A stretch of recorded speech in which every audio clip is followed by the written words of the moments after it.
Hello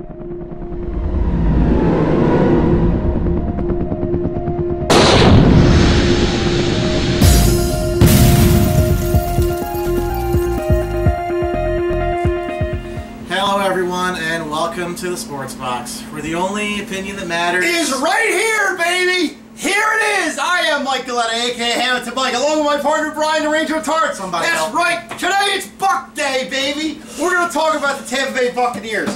You think I'm a little excited about it? I think so. That's right. Let me get the hat on. Alright, Brian. We're ready to go. Stat me. Let's talk about the Bucs. That's right, baby. Tampa Bay Buccaneers. So That's right.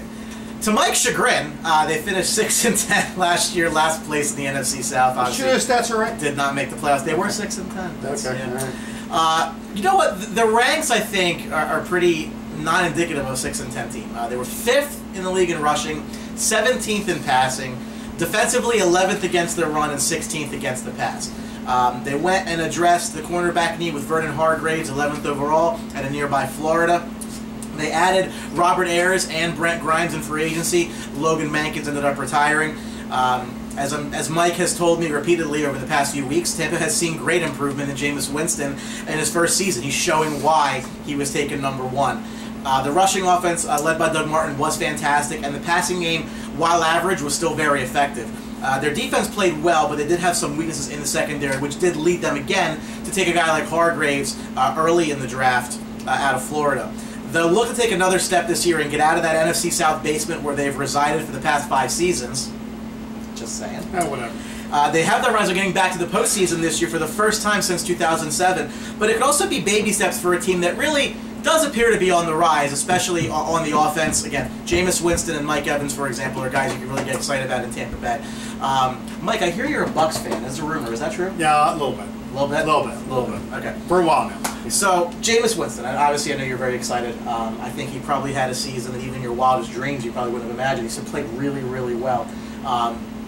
Is he somebody that is, do you think that he's just scratching the surface, or are we going to see like a lot of improvement from It's funny you say that, Brian, because in the beginning, and a lot of guys that know me from being a Bucs fan, I wanted Mariota. When they picked first, I said, you know what, I think Mariota's going to be a little better, and I was worried about the whole sexual assault thing that was going around for Jameis Winston. I thought it was going to be an off-season distraction, this and that. But you know what? Hey, I was wrong. I think Jameis Winston was the pick. He looks pro-ready as a quarterback, good arm, raw in the pocket, good pocket presence, and by all accounts, he's a smart kid. So I definitely think it's a step in the right direction for Bucs. Bucs haven't had a franchise quarterback. I mean, if you want to go back to, say, Vinny Testaverde, I mean, he wasn't even that decent of a quarterback. The last one you had, you won a Super Bowl, was Brad Johnson. And he was only here for, a few years. They won a Super Bowl, and that was it. So I definitely think it's a step in the right direction for Jameis Winston. I think one thing that we're going to see over the next maybe couple of years in Tampa Bay is the emergence of the connection between Jameis Winston and Mike Evans. Yes. I think Mike Evans is somebody who's probably better known in fantasy football circles than he is, in that casual fan, because it's not, he plays in Tampa Bay. It's not a huge, huge market. Yep. Guy's very, very talented. Absolutely. Had a great year last year. Vincent Jackson's kind of in the twilight of his career, so they're going to look to Evans to really, really be a big force on their offense through the air. How excited do you get about Mike Evans and his future? I like to pick with Mike Evans because now, over the couple of years, they brought Vincent Jackson in. Good pick, guy 6'5", he can jump out of the roof. And like you said, he is aging, but he's still a solid receiver. Mike Evans out of Texas A&M, I mean, a solid kid, can make plays, really good outfield. I see him even doing more than he did last year. Injury-ridden last year, it played in and out, but I definitely think he's going to have a better year. And we talked briefly about the running back situation. It's funny, I didn't think at all they had a chance to re-sign Doug Martin. Yeah. I thought Doug Martin was gone. They gave him big money to come back. The talk in the offseason was bringing back Chris Sims, let him be the lead back. Chris Sims, solid back, gets it done. I guess he's going to be another third down back again. And then you have Mike James. If anybody saw the Eagles game, which we're going after the Eagles game last night, they played the Bucs. Mike James had a good night. He's not a bad running back. So a running back, I mean, I think the Bucs are pretty stout at running back too. Their offensive line, I mean, they've improved it over the years, which it's not perfect to where I think it should be. But bringing in Ali Marpet from Harvard, good pick. Demir Dotson. You got other guys like Joe Hawley, bringing him in to secure that line. I think it's a good move. And listen, you got to do that when you're paying Jameis Winston a lot of money for $1 million quarterback. You got to bring him in. I mean, you definitely got to do that. Not too often in the NFL draft do you see teams expend high valuable picks on kickers. Tampa did that this year, taking They did. Roberto Aguayo in the second round. Yep. It was a pick that shocked many, including myself, but apparently my cohort here thought it was a fantastic pick. I want you to expound on that. Well, tell me why that was a specific need for your Bucs. Let's back up a second. I didn't say it was a fantastic pick. I think it was a good pick because the logic I think there, and I'm just going by my logic, is it's almost like what the New England Patriots did when they drafted Gostkowski. They didn't draft him high, but they brought in a kicker to his talent because to keep themselves in games. You keep a close game. You go back to look at the Bucs seasons the last 2 or 3 years, and seven of those games over 3 years were lost by less than 2 points. So the logic is you either go in front or tie a game, keep yourself in a game. I like the kick. I like the pick. The kid's missed 2 field goals in 4 years. So I mean, it's almost like Janikowski when he came into the league for the Raiders. Has that worked out? Well, probably not what they wanted to, but Janikowski's still a decent kicker. No, I would say I don't dislike the selection of the player, but I'm curious to know did they really need to use a second-round pick on him? Did they have some inside knowledge that maybe there was another team that may have made that move, and that's what caused them to make the move? Again, if you love the player, you love the player. I'm taking nothing away from that. Yeah. I just question the idea of using a pick that high on the player. You think that too? Maybe somebody else had a beat on him and they were going to pick him up, but I agree with that. Maybe they couldn't have gotten him in the second round. They could have got him in maybe the 4th or 5th. Right. But in the same sense, they really like this kid coming out of Florida State, missed 2 field goals in 4 years. My only assumption is that they really wanted to get him because they were afraid he's going to slip out of their hands. Right. You go back to the Tony Dungy years in Tampa. Tampa's been known for defense. There's a defense named after Tampa. It's called the Tampa 2. Yep. Past couple years, it really hasn't been phenomenal like it was back then, back in the year that they won the Super Bowl. Give me somebody to get excited about in the Bucs team that maybe I haven't really heard from about. I think Levante David, the linebacker, is going to be a player to watch out for. He's had a solid year last year, a little injury-ridden, but he is good. This year, you got to like Brett Grimes and his nut job wife. So I mean, that's always a good thing too. This could be a guy legitimately could leave the Bucs because of his nut job wife, because she goes on Twitter and just rants about different ethnicities, and she's just out of his mind. But anyway, he picked up Chris Conte again from the Bears. Little stability back there, safety. And, Bradley McDougall on the other side, I think that's not bad. And, Vernon Hargreaves just picked up. Yeah. A lot of people know me. I didn't like the pick at first, but from what I've seen in preseason so far, the kid can make some plays. He's second string right now behind Werner, but I think that's only a matter of time before they slip him in there. I'm still on the fence with Gerald McCoy. I mean, here's a guy who picked up 5 years ago, and he's been injury-ridden last year, almost missed the entire year. A guy that's really supposed to get some push off the end. When he's healthy, solid player. But the problem is keeping him healthy. You still got Robert Ayers back there. You still have Clinton McDonald and William Golson back there. So I think the Bucs defense is going to be improved, but I don't think, like you said, Ryan, it's going to be the stud defense that I'd like it to be. Right. Before we get to the schedule, you mentioned that you weren't really a big fan of the Hargreaves pick at the time. Yeah. A, did you think corner was their biggest need? And B, who did you like there that maybe they kind of passed on? I thought they probably could have tried to move up and get Ramsey, but I knew at that point when he went as high as he did, I knew they weren't going to get him. But I like the pick.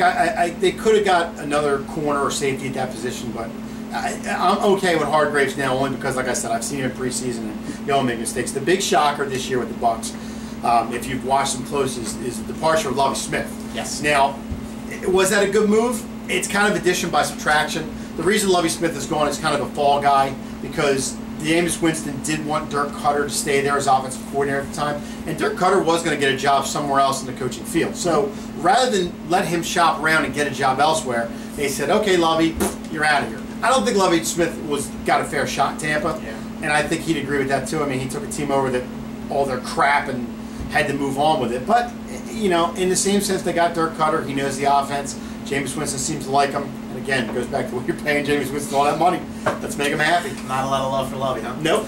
So let's take a look at the Bucs' schedule here. They're going to benefit from having a last place schedule because you're going to get obviously the last place teams from the other divisions that you play. But also they're in a division where, the Panthers are the Panthers. Had a great season last year. We'll see if they can replicate it. But it's a division that has a lot of turnover year in and year out. You very rarely see teams win that division in repeat seasons. So, not that it's an easy schedule. Right before their bye, actually, the start is really not that great. I mean, you're going out to Arizona. You're coming back after you're hosting LA, which probably should get a win there. But then you host Denver and go to Carolina before the bye week. I think it's a pretty, tough road there. But when you look at this, I mean, what games do you see that might keep you up at night? Because you're not really sure what's going to happen. the string there that might be so tough to break. Yeah, I mean, they play the AFC West this year and they play the NFC West this year, which are two tough divisions. Like you said, the Broncos, you got the Chiefs in there in Arrowhead. You do play Seattle home, but yeah, across the country, but Seattle's still a tough team wherever you play them. I think the stretch of the 4 games that they're going to need to at least win 3 of them is going to be when they go to San Francisco and then they have a stretch of 3 games at home. They play Oakland, Atlanta, and Chicago. All winnable games. Then they go out to Arrowhead. So they definitely got to win. Definitely got to win 3 out of 1. Are they going to sweep? I don't think they'll win all 4. I think the Raiders game is a game that's sandwiched in there. They lose, but I definitely think they have to win 3 of those games. And at the end of the stretch, it's no picnic either. They go to New Orleans when New Orleans at the end of the year likes to play spoiler. Sure. So that could be a game that they possibly lose. And then they play Carolina at home. So those are 2 games that they're going to need to get in the playoffs, and then Dallas before that. So it's not an easy road for the Bucs. Although I do have the Bucs going 8-8, and I think 9-7. And believe it or not, I think they can challenge for this division. I think Carolina takes a little bit of a step back this year. I think they got a lot lucky last year, even though they had Benjamin out of the lineup last year. But I still think the Bucs can contend for definitely a playoff or a wild card. But they have a shot at the division. You know, it's funny, look at the schedule. You know, you talk about warm weather teams that don't really tend to play well in cold weather games late in the year. After their bye week, in week 6, I mean, really the only games that you can say are going to be cold weather games, if you will, the ones that stand out at me are going to Kansas City in week 11, and that's about it. I mean, they're home and they got warm weather teams. You got dome games. You're going to San Diego. You're going to Dallas in a dome, and New Orleans in a dome. I mean, you know, it's not as if they're going to hit that cold weather and that's going to be a mitigating factor. So, listen, I think they're going to improve myself. I liked what I saw out of Winston last year. I wasn't as high on him as you were. I thought Mariota would be a better pick myself, but he played really, really well. He had a 5-touchdown game against the Eagles. You know, I'm sure that didn't make too many people in this area happy. And I think the San Diego cross the country, believe it or not, I think that's going to be a loss. I mean, I just see them going cross country, San Diego.